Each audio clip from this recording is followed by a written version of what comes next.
like a Hellcat.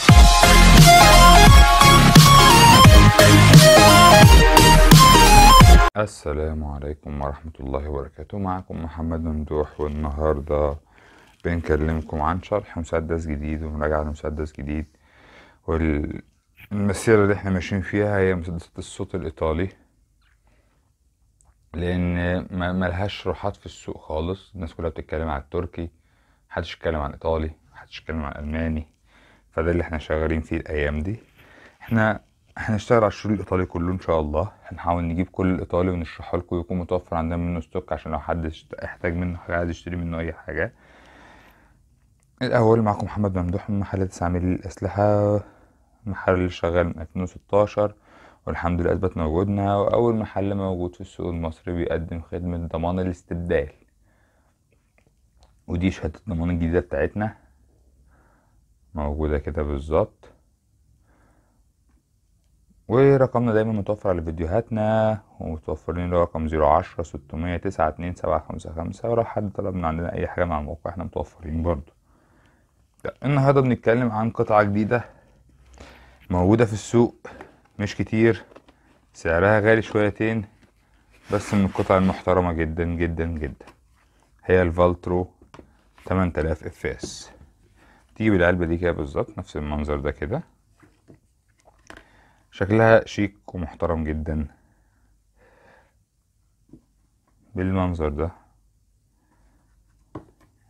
مكتوب عليها ايطالي، حاجة شكلها محترم. ودي العلبة بتاعته مكتوب عليها اسم المسدس.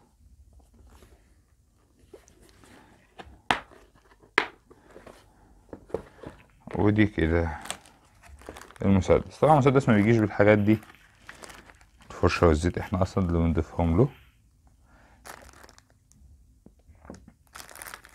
تمام. ودي العلبة بتاعت المسدس كده من جوه.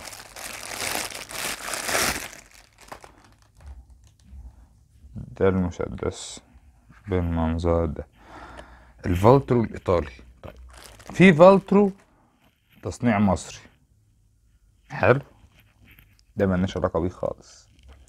ده لا بشتغل فيه ولا بحب اشتغل فيه، ولا اي حد لما بيطلب مني بجيبهوله، لانه فيه مشكلة ممكن ما اضربش. انما ده الايطالي، الايطالي الاصلي. التاني شبه البريتا 92، ده شبه البريتا البي اكس 4 الكومباكت. في فرق من ده ومن ده. التاني في ده، في فالترو مصري وفي فالترو ايطالي. الفالترو الايطالي ده شبه البي اكس 4 الكومباكت، التاني شبه البريتا 92. طيب، يبقى احنا ايه؟ ده المسدس بالمنظر ده كده. الماركة بتاعته فالترو، من الماركات المحترمة جدا اللي موجودة في ايطاليا، وفي منها مسدسات صوت ومسدسات رش ضغط غاز.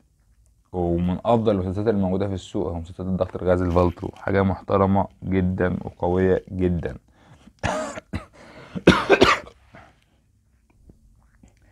ايه العيار بتاعه؟ العيار 9 ملي. الخزنة بتاعته بالظبط 12 طلقة. النظام بتاعه فردي سحب سريع، يعني بنسحب الأجزاء وكل ضربة بضربتها.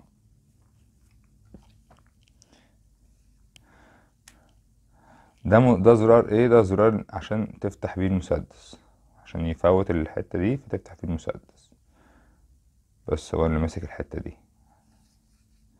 عشان تضغط كده تفوت وتفتح. بس ده ملناش علاقة بيه، فاحنا يستحسن ما نستخدموش اصلا، لان الايطالي بقى اعقد من التركي من جوه.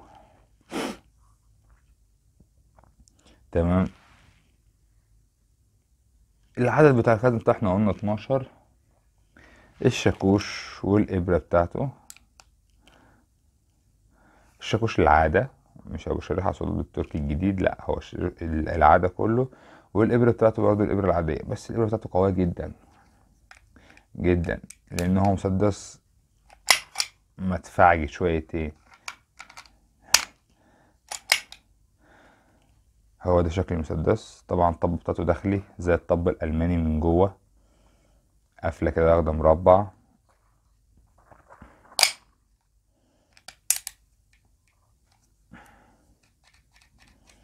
حاجة عظمة صراحة. طيب المسدس ده يعني بينزل منه الشكل ده، شكل البريتا البي اكس 4 الكومبات، تمام، الحي. الالوان بينزل منه اللون الاسود ده، وبينزل منه اللون الفضي. بس الفضي حاليا مش متوفر عندنا صراحة، بس ممكن يتوفر قدام يعني ان شاء الله. طبعا ده بالنسبة لرد فعله، هو رد فعله عالي، والايطالي في الغالب رد فعل بتاعه بيكون عالي مش قليل. ودي في ناس بتفضلها، في ناس تقول لك انا بحب رد الفعل العالي. دي اذواق في الاول وفي الاخر. والامان بتاعه اللي هو الامان القديم، الناحيتين مش ناحية واحدة. والامان ده طول ما انت قافله لا تشد اجزاء، ما شدش اجزاء، ولو شادد لازم ترفعه الاول عشان تنزله، لان الموضوع ده ازمة ممكن يكسر لك الامان. بالنسبة للماسورة بتاعته، هي ماسورة مقفولة قفلة وحشة جدا، فمش حد هيقدر يفتح اي حاجة فيه. المسدس ده مبيفتحش عموما، وخامته ما تشيلش فتح.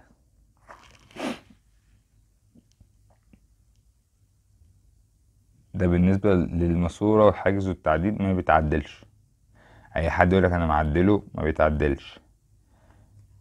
ما يستحملش تعديل اساسا، هيبوظ منك بسرعة.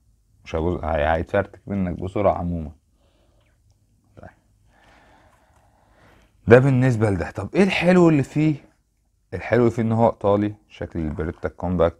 في ناس كتير ممكن تشك ان هو حي، ان هو مظبط. ده غير ان هو يترخص، يعني احنا مثلا مشينا ورا الترخيص. مثلا ادي فالترو مود 8000 اف اس، ده كده الموديل والماركة. العيار 9 ملي، وبي اي كي. خلي بالك يعني ما بيحشرش الطلقة اصلا، تمام. والناحية التانية مكتوب ميدن ايطالي، وهنا السيريال نمبر بتاعه. فهو كده قابل ان هو يترخص. طيب بالنسبة للطلق بتاعه، طبعا بصوا يا جماعة، هو في مسدسات ومسدسات. يعني البروني مودي 92 بيضرب اي طلق. الفالترو 8000 والبروني بي 4 بيضرب طلق ايطالي بس ما يضربش اي حاجة تانية. ايطالي يا الماني. العلبة اللي زي دي غالية شوية، غالية شويتين، ايوه ما عنديش مشكلة، بس ما تضربش باي حاجة تانية غير ده، علشان ما يتعبش المسدس. في عميل بعتلي اخو ده فضي المسدس، اديت النار بتاعه اتكسر. ليه؟ ضرب بيه طلق صيني. الطلق الصيني فيه مشكلة. الطلق الصيني فيه ألعاب نارية كتير، فالطلق الصيني هتحطه في المسدس بيتعامل مع طلق صوت نضيف، هتحطوه فيه بيحط ألعاب نارية، المسدس هيبوظ منك من أي اتجاه. ما عندوش مشكلة. طبعا لسه السوستة جديدة، فبتحتاج شوية انها تتمرن، تحركها عشان تشتغل. محدش يحط طلقة في الشقلوب يا جماعة. يعني الطلقة عادي تتحط، هي وشها باين وقفاها باين. محدش يحط طلقة في الشقلوب عشان بيبوظ المسدس على الفاضي.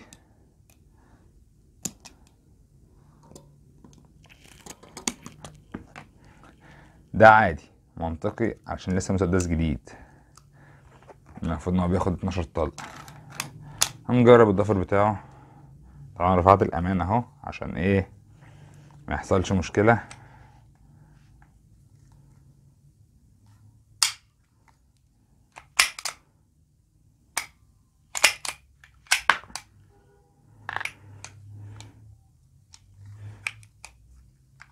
اول ما يعمل معاك اي حاجة زي كده نزل وسقط، عشان هو لسه جديد بس. هو لسه جديد، فعمرك ما هتلاقيه شغال معاك على طول. يا اما بالذات الاول طبعا ده جديد، انا مش هزيته، مش هينفع ازيته لحد عشان ما يشكش ان هو في مشكله. احنا برضه هنعملها تاني لو انتوا عايزين. تمام. طول ما هو جديد، طول ما هو ما اتزيتش لسه، طول ما انت تلاقي ايه يعكسك شويه. اول ما يتزيت ويتظبط هتلاقيه بقى شغال زي الفل، ما عندوش اي مشكله معاك. هي بس الفكره كلها ان هو لسه في الاول بيحتاج ان هو يتلين سيكه بس. فالطلق بقى الايطالي الهبو بتاعه نضيف، لان تقريبا بيستخدم حاجه اقل شويه من هبو الحي. تمام. فانت ما تستخدمش غير الطلق الايطالي بس. اول ما تاخد المسدس وتلاقي مسدس جديد تلاقيه مش شغال معاك كويس، بيعكسك، لينه هتلاقيه اشتغل معاك وبقى زي الفل. ما تنشفش عليه علشان بيبقى لسه جديد، كانك شاري عربيه جديده. مفيش حد بيشتري عربيه جديده ويقعد يطلع يخمس بيها، هتتقلب بيه بس. كتقييم المسدس ده مثلا، هو بيطلع مع ضمان سنه، انا اديله 8/10. ليه؟ اولا مسدس شيك جدا، يديك انطباع الحي، قوي جدا، اداؤه عالي. كل مشكلته ان هو ده غير ان بيت النار بتاعه بي اي كي، وينفع يترخص ومينفعش يتفتح. كل مشكلته ان هو بيضرب طلق غالي بس، مش اكتر ومش اقل. فانت لو محتاجه ده لا بيكون حلو، انا انصحك بيه جدا لو انت بتفكر تشتري حاجه ايطالي. وهو حاليا متوفر في السوق، يعني غير البروني مود 92 مره واحده اختفى من السوق. وما تستخدمش مع طلق صيني عشان هيزعلك، دي اخر مره بتكلم فيها في الموضوع ده. الطلق الصيني منتشر جدا ورخيص، بس في نفس الوقت اداؤه زي الزفت، هيبهدل لك اي مسدس انت تستخدمه حتى لو تركي جديد، عشان في الهبو بتاع العاب ناريه، ودي حاجه مضره جدا لاي مسدس في الدنيا عموما. تمام. طب لو انت محتاج المسدس ده بتعمل ايه؟ بتكلمنا على الرقم اللي ظهر قدامك على الشاشه اللي هو 010 600 92 755، او تخش على الموقع تشتريه اللي هو 9mmzag.com، ده برضه تخش عليها تلاقيه، او تكلمنا على صفحه الفيسبوك، تكلمنا على الواتساب على نفس الرقم اللي موجود على الشاشه عندك. ولو محتاج اي حاجه احنا تحت امرك في وقت كلمنا. بس يبقى السؤال يعني ايه، الايام الجايه احنا هنبتدي نتكلم عن الاسئله. الايام الجايه كتير، ان في اسئله عندي كتير وفي ناس تطلب مني حاجات مخصصه، فاحنا هنسيب ايميل موجود على القناه، بحيث ان لو حد عايز يبعت لنا سؤال مثلا نتكلم عنه عن القناه في القناه في فيديو لوحده، اوكي مفيش مشكله. ان في عندنا كام سؤال احنا محتاجين ننفذه، الناس محتاجاه جدا، محتاجه تفهم الموضوع بس. ولو في سؤال عن اي حاجه احنا موجودين على الواتساب. والسلام عليكم ورحمه الله وبركاته.